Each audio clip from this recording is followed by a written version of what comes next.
O barulho atraiu Andrés, sua esposa e alguns vizinhos, que correram até o local. Encontraram Roberto e a avó de Vitória em estado grave e logo os levaram ao Hospital Geral de Calamba, enquanto Sofia foi escoltada até a delegacia. 2 dias depois, a avó de Vitória faleceu no hospital, mas Roberto sobreviveu. Oi, pessoal! Sejam bem-vindos de volta ao canal. Hoje, vamos mergulhar em mais uma história real. E vou te falar, essa é daquelas que a gente não consegue acreditar. A trama vem direto de Calamba, nas Filipinas, e começa com aquele drama familiar que a gente já conhece. Um genro que não sabe lidar com os negócios da família. Mas, conforme a história vai se desenrolando, ela toma um rumo bem mais sombrio, envolvendo vizinhos, segredos, e até 2 pessoas completamente bêbadas e apaixonadas fazendo escolhas bem questionáveis.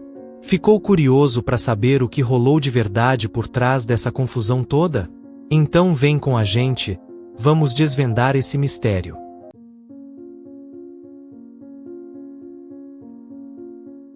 Antes de começarmos a história, já deixa aquele like, comenta aí embaixo e se inscreve, se ainda não fez isso. E não esquece de compartilhar com os amigos também. Quanto mais gente, melhor. Agora, vamos direto ao ponto. A história começa com uma mulher chamada Vitória, que nasceu e cresceu em Amadeu, uma região famosa pelos seus vastos campos de arroz e plantações. A família de Vitória cuidava dessas terras há anos. Quando ela tinha 18 anos, se casou com um rapaz, embora seu pai não estivesse nada feliz com isso. O casamento aconteceu porque, na real, Vitória já estava grávida. O pai dela ficou chateado, e com razão, o novo genro era preguiçoso.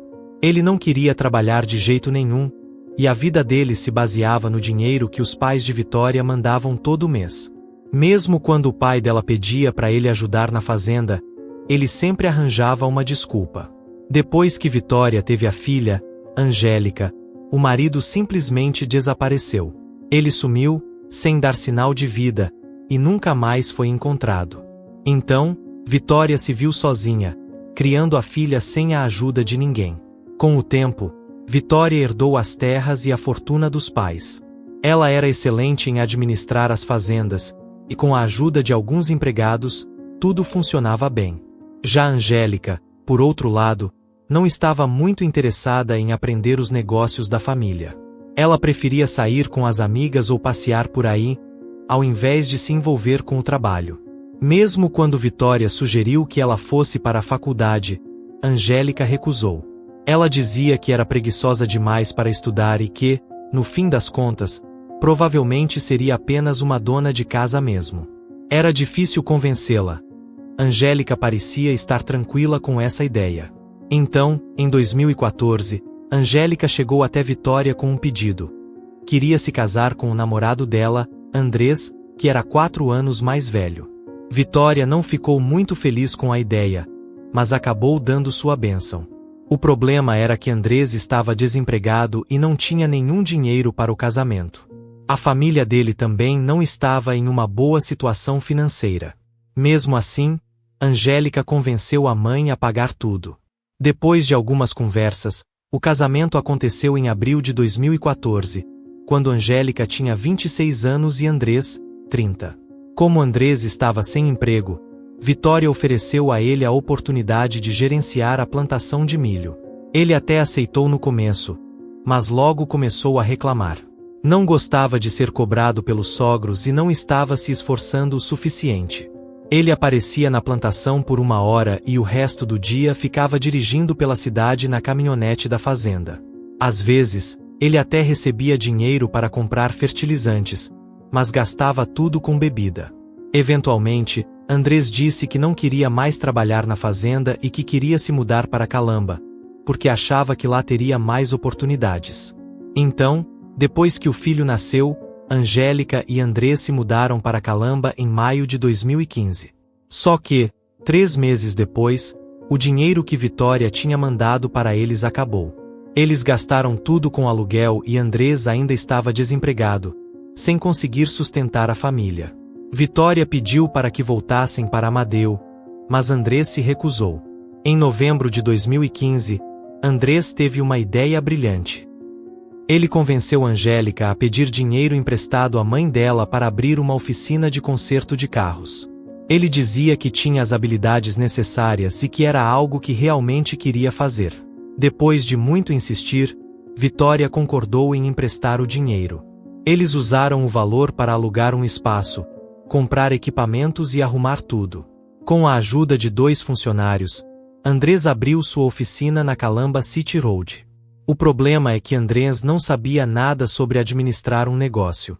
Por falta de experiência, confiança exagerada nos empregados e um pouco de azar, as coisas começaram a dar errado bem rápido. Após apenas 2 anos, a oficina mal estava se mantendo. As ferramentas estavam quebradas, os clientes sumiram, e em pouco tempo, Andrés estava tocando tudo sozinho. Mesmo assim, ele não conseguia consertar todos os carros que chegavam. Para piorar, o dinheiro estava acabando, e o estoque já estava quase zerado. Nem peças, nem pneus, nem óleo. Mas, claro, ele não tinha como comprar mais suprimentos. Frustrado e sem saber o que fazer, Andrés foi até Angélica e pediu que ela fosse mais uma vez atrás de dinheiro com a mãe. Mas dessa vez, Vitória não estava disposta a ajudar dessa maneira. Em vez de simplesmente emprestar mais dinheiro, ela decidiu ir até Calamba pessoalmente. E lá, ela estava determinada a ensinar ao genro como administrar um negócio de verdade. Ela o ensinou a lidar com as finanças, a cuidar dos clientes e a ser um líder. Enquanto isso, o tio de Angélica, em Amadeu, ajudava a cuidar da fazenda e dos campos. Mas Vitória não parou por aí. Ela comprou o terreno onde a oficina estava e, além disso, construiu uma casa no local. Também trouxe mecânicos especializados para ajudar a dar a volta por cima. Andrés ainda estava no comando da oficina, mas agora, ele tinha que trabalhar sob o olhar atento da sogra. E, mesmo sem muito entusiasmo, ele acabou reconhecendo que o conserto de carros era sua verdadeira paixão. E, olha, funcionou. Com o apoio e as lições de Vitória, o negócio começou a melhorar. Os clientes voltaram em peso, e em pouco tempo, a oficina se tornou um dos lugares mais procurados para conserto de carros na cidade. Em dezembro de 2019, Angélica teve seu segundo filho e Vitória se viu ocupada ajudando a cuidar da neta. Apesar de já ter 50 anos, Vitória ainda não pensava em desacelerar. Foi então que ela conheceu um viúvo de 47 anos, Antônio, que trabalhava como distribuidor de autopeças. Eles começaram a namorar, e, adivinhem, o lado descontraído e brincalhão de Vitória ressurgiu. Ela pediu ao filho que a ensinasse a se vestir de forma mais jovem, só para se divertir. Angélica achou a ideia hilária, mas ficou feliz em ver a mãe tão animada. Depois de tantos anos de viuvez e dedicação à fazenda, era bom ver Vitória feliz e cheia de energia novamente. Então, sempre que ela saía com Antônio, Angélica ajudava a mãe com a maquiagem e a preparação. Em pouco tempo, Vitória estava chamando a atenção de todo mundo. Sua natureza paqueradora estava de volta, e os rapazes da oficina não deixavam de comentar sobre como ela estava linda. Não importava se eles estavam falando sério ou só brincando, a verdade é que Vitória estava arrasando. Até quando ela voltava do mercado com uma simples sacola plástica, sempre tinha alguém a provocando de forma divertida. Não demorou muito para ela se tornar o assunto do bairro, uma mulher bonita e, claro, muito rica. Então, em abril de 2020, a pandemia atingiu o mundo inteiro, e Calamba não ficou de fora. Muitas empresas enfrentaram dificuldades, e a economia foi severamente impactada. Mas, por alguma razão, as oficinas de conserto de carros não sofreram tanto. As pessoas ainda precisavam consertar seus veículos, mesmo em tempos difíceis. A oficina de Vitória viu uma queda no número de clientes, mas nada muito drástico. Porém, nem todo mundo estava se saindo bem. Roberto e sua esposa, Sofia, estavam passando por uma grande dificuldade. Roberto tinha perdido o emprego numa fábrica de bolsas devido à pandemia, e o salário de Sofia, que trabalhava no shopping, estava sendo cortado. Eles estavam desesperados, e por isso, decidiram pedir ajuda a Vitória. Será que Roberto poderia trabalhar na oficina? Eles não se importavam com o tipo de trabalho, desde que ele fosse pago. A princípio, Vitória não ficou muito animada com a ideia. Roberto não tinha experiência como mecânico e ela não queria contratar alguém que fosse trazer mais problemas para o negócio. Mas, toda vez que ela via Roberto com aquele sorriso e seus olhos grandes e cheios de esperança, algo nela se acalmava. Mesmo com suas dúvidas, ela decidiu dar uma chance a ele. Ela o contratou como gerente de clientes e, sem mais nem menos, Roberto começou a trabalhar na loja. Com o tempo, Vitória foi se afastando mais de Antônio e passando mais tempo com Roberto. Ela sempre insistia para que ele a levasse de carro para passeios, dizendo que queria explorar melhor Calamba. Roberto, embora fosse de um vilarejo próximo, já morava em Calamba há anos e conhecia a cidade como ninguém. Onde quer que ela quisesse ir, Roberto estava sempre pronto para dirigir, sem questionar. O trabalho estava dando a ele o suficiente para sustentar a esposa e os filhos, que era o que mais importava. Mas, com o tempo, seu papel na oficina cresceu. Ele não era mais apenas o motorista, mas começou a ser o assistente pessoal de Vitória. Ele fazia recados, atendia a qualquer pedido dela, por mais estranho ou pequeno que fosse. Seu objetivo era garantir que ela ficasse satisfeita, e em troca, ele recebia um salário fixo. O lema de Roberto era simples: fazer o que fosse necessário para que sua família tivesse o que comer. Tudo isso começou a deixar Sofia bem desconfiada. Ela mal via o marido e, quando o via, ele chegava tarde da noite ou nas primeiras horas da manhã. Quando perguntava onde ele estava, Roberto sempre dava respostas vagas. Algo sobre ir com a senhora Vitória comprar peças de reposição, ou levá-la para passeios, ou até ir à casa de um cliente para entregar alguma coisa. Sofia não entendia direito, mas aceitava, embora as suspeitas só aumentassem. Ela não conseguia evitar pensar se Roberto ainda estava realmente trabalhando na oficina ou se algo mais estava acontecendo, talvez até mesmo um caso com alguma mulher mais jovem. Então, em uma manhã de domingo, no começo de julho de 2020, Roberto estava prestes a sair para o trabalho quando Sofia, que estava de folga, perguntou: "Domingo não deveria ser um dia de folga? Por que você ainda está indo trabalhar?" A resposta de Roberto foi casual: "Ah, só estou indo com a senhora Vitória comprar uma bolsa." Sofia levantou uma sobrancelha. "Que bolsa? Você não disse que ia comprar uma ontem?" Roberto deu de ombros. "Não sei que tipo de bolsa. É só um trabalho de entrega. Só estou cumprindo ordens." As suspeitas de Sofia aumentaram. Ela sentia que algo não estava certo. Às 3 da tarde, Roberto ainda não tinha voltado. Sofia decidiu ir até a oficina para perguntar a Andrés se ele sabia onde estava seu marido. "Ah, está tudo bem", disse Andrés. "Seu marido e sua mãe provavelmente saíram. Se não voltarem até às 21 horas, provavelmente vão ficar em um hotel." Essa resposta não agradou Sofia. Ela tentou ligar para Roberto várias vezes, mas ele não atendia. Por volta das 20 horas, ainda sem notícias dele, as mensagens de texto e de WhatsApp também ficaram sem resposta. Sofia foi novamente à oficina, mas não encontrou nenhum sinal de Roberto ou Vitória. Desesperada, Sofia resolveu ir até a casa de Angélica, na esperança de encontrar alguma pista. Mas Angélica também não sabia onde a mãe estava, e quando Sofia insistiu, Angélica se colocou na defensiva, dizendo que não era da conta dela. Por volta das 22 horas, o telefone de Sofia tocou finalmente. Era o telefone de Roberto, mas quem estava do outro lado não era ele. Era a avó de Vitória. "Seu marido está trabalhando, pare de fazer escândalo. Maridos desempregados são uma chatice, maridos que trabalham são barulhentos", gritou Vitória antes de desligar o telefone na cara de Sofia. As horas foram passando, e por volta das 3 horas da manhã de segunda-feira, 6 de julho de 2020, Roberto e Vitória finalmente chegaram ao pátio atrás da oficina. Ambos pareciam um pouco bêbados. Alguns minutos depois, Sofia apareceu das sombras, furiosa. "Onde vocês dois estavam?" perguntou. Vitória, sem se incomodar, respondeu: eu pago seu marido, então faço o que quiser com ele. E foi só isso. Sofia, tomada pela raiva, pegou a faca que estava segurando e atacou Vitória.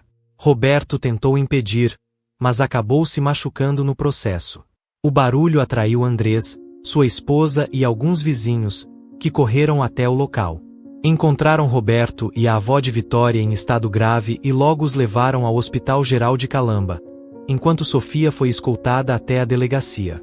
2 dias depois, a avó de Vitória faleceu no hospital, mas Roberto sobreviveu. Mais tarde, Roberto confessou que, desde que começou a trabalhar para a avó de Vitória, eles haviam desenvolvido um relacionamento íntimo. No entanto, ele garantiu que nunca se tratou de amor, mas sim por necessidade financeira.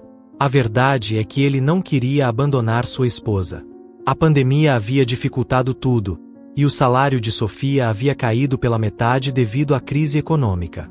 Muitas vezes, eles precisavam pedir dinheiro emprestado apenas para pagar o aluguel. O emprego na oficina de Vitória era a única salvação, o único trabalho que pagava o suficiente para suprir as necessidades diárias e sobreviver à crise. Roberto tentou procurar outro emprego, mas, com a economia em declínio, não teve sorte.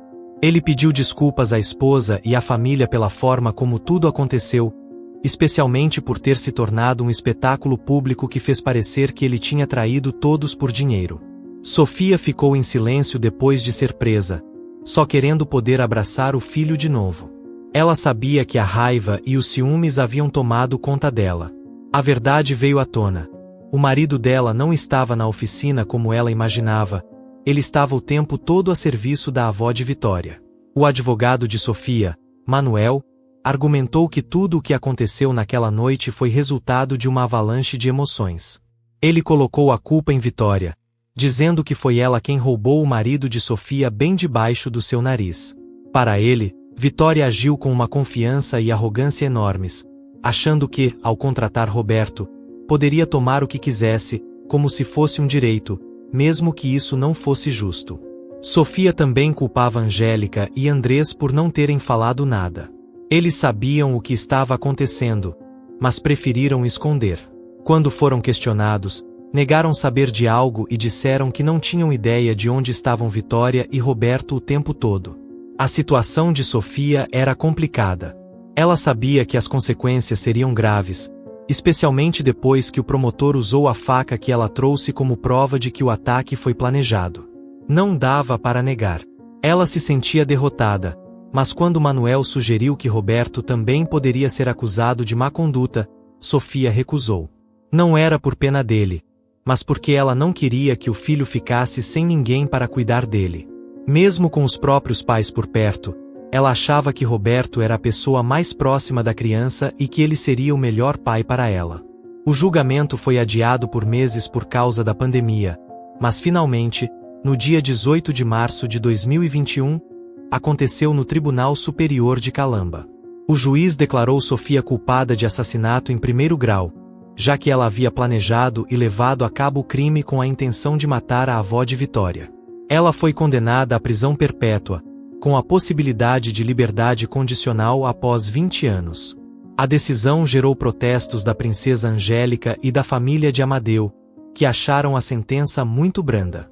No entanto, quando Sofia pediu desculpas diretamente a eles, pareceu que a tensão diminuiu. Havia um certo sentimento de pena envolvido. Todos sabiam que as ações de Vitória haviam sido o que desencadeou toda aquela tragédia. Até mesmo Andrés parecia ter deixado de lado o ressentimento contra a sogra. Ninguém sabia se ele estava apenas aliviado por finalmente estar livre da influência dela ou se sentia que, com isso, tinha quitado suas dívidas. Mas, como Angélica era sua única filha, ele provavelmente se beneficiaria da herança das terras da família.